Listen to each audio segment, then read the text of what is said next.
Bonjour, comment allez-vous? J'espère que vous allez bien. Nous avons une séance de grammaire et en particulier la complétive et la relative. Alors, comme vous le savez, il y a les phrases simples. Ce sont des phrases qui contiennent un seul verbe et un seul sujet. Alors que la phrase complexe contient deux verbes avec des sujets différents. الفاعل مختلف.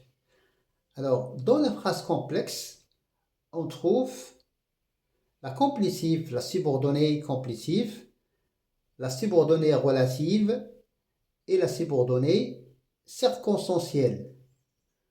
Notre séance, on va la consacrer à ces deux subordonnées. سنخصص حصتنا هذا اليوم la subordonnée relative et la subordonnée complétive pour faire la distinction. لكي أميز بين la relative et la complétive خصصنا هذا الدرس لكي يزول هذا الغموض. Alors, la subordonnée toujours dépend d'une phrase qu'on appelle la principale. Alors, aujourd'hui, on va voir ensemble quand on a la complétive et quand on a la relative. On commence par la complétive ou bien la subordonnée complétive. Alors, première phrase, je pense qu'il sera reçu. On pose la question pour savoir s'il s'agit d'une complétive ou bien d'une relative. Je pense quoi? Je pense qu'il sera reçu. Alors, je ne peux pas supprimer ou bien gommer cette partie qui est qu'il sera. Je pense, je dois dire à quoi je pense. Je pense qu'il sera reçu. Donc, la complétive, la subordonnée complétive ne peut pas être supprimée. لا يمكننا أن نحذف la complétive. De même, il est toujours placé après le verbe. On ne peut pas la déplacer, la mettre au début. لا يمكننا أن نضع la complétive في البداية في بداية الجملة. إنها لا تتحرك دائما après le verbe. Comme ici, je pense qu'il sera reçu. Alors, qu'il, alors nous avons ici le pronom que. On a supprimé le E parce que ce qu'on appelle un E illidé, parce qu'il y a la rencontre avec une autre voyelle liée, I. Alors, que il devient qu'il sera reçu. Alors, après penser, on va employer l'indicatif. On ne peut pas dire je pense qu'il soit reçu. Non, parce que c'est le verbe qui demande le mot qui convient. Alors, je pense qu'il sera reçu. Ou bien, je pense qu'elle sera reçue. Dans ce cas, je vais mettre E. Deuxième phrase. J'aimerais qu'il soit reçu. Alors, nous avons ici le verbe aimer au conditionnel. Alors, et ce verbe demande l'emploi ou bien exige l'emploi du subjonctif. J'exige qu'il soit ou bien j'aimerais qu'il soit reçu. Alors, qu'il soit reçu, c'est une subordonnée complétive. Troisième exemple, les villageois demandent qu'on construise un pont. Alors, nous avons ici le verbe demander. Il est suivi du pronom relatif que. Et nous avons que qu'on, que on, qui devient qu'on construise. Alors, après le verbe demander, on doit employer aussi le subjonctif. Le mot du subjonctif. Les villageois demandent quoi? Les villageois demandent qu'on construise un pont. القرويون يريدون يطالبون ببناء قنطرة. D'accord? Alors, construire ici, c'est un subjonctif parce que le verbe demander l'exige, le demande. Quatrième ici, on a oublié. Alors, ici, alors il faut corriger. Alors, nous avons 4.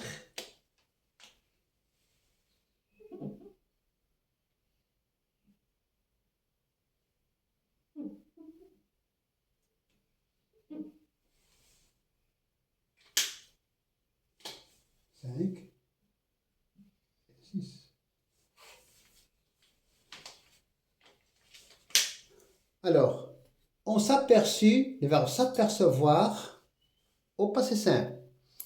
On s'aperçut que les eaux montaient. On s'aperçut, on pose la question, on s'aperçut quoi? On s'aperçut que les eaux montaient. On s'aperçut, le verbe s'apercevoir, ou bien on remarquait. Alors, alors après, avant le pronom que, il y a un verbe. Et donc, il s'agit ici d'une complétive. 5. Je trouve que Leïla est audacieuse. Je trouve quoi? Je trouve que Leïla est audacieuse. Alors, que Leïla est audacieuse, c'est une complétive. Dernière phrase, je pense qu'il faut trouver une solution à ce problème. Je pense comme dans le cas, je pense quoi?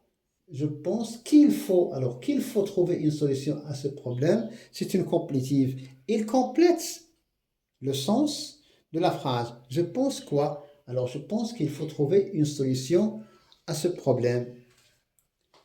Passons maintenant à la relative.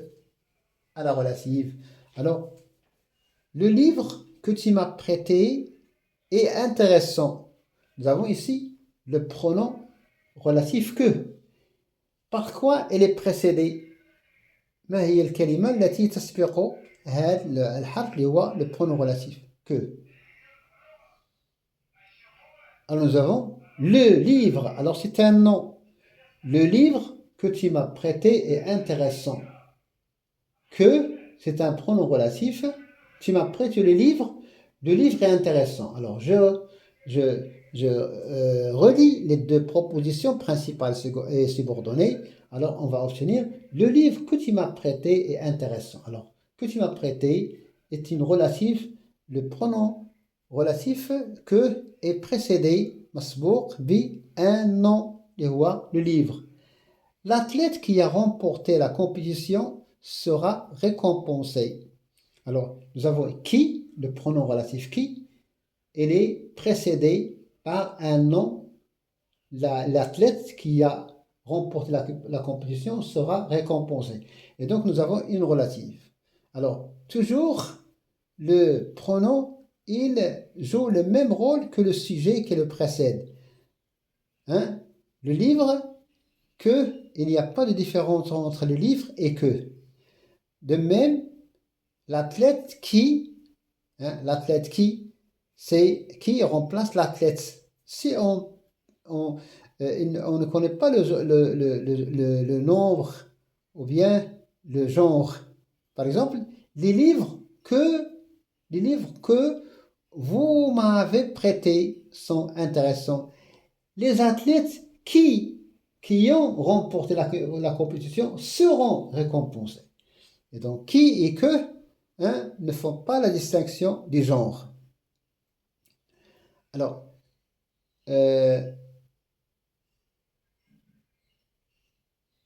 ici, on a oublié un mot. Il n'a pas reçu la carte que je lui ai envoyée.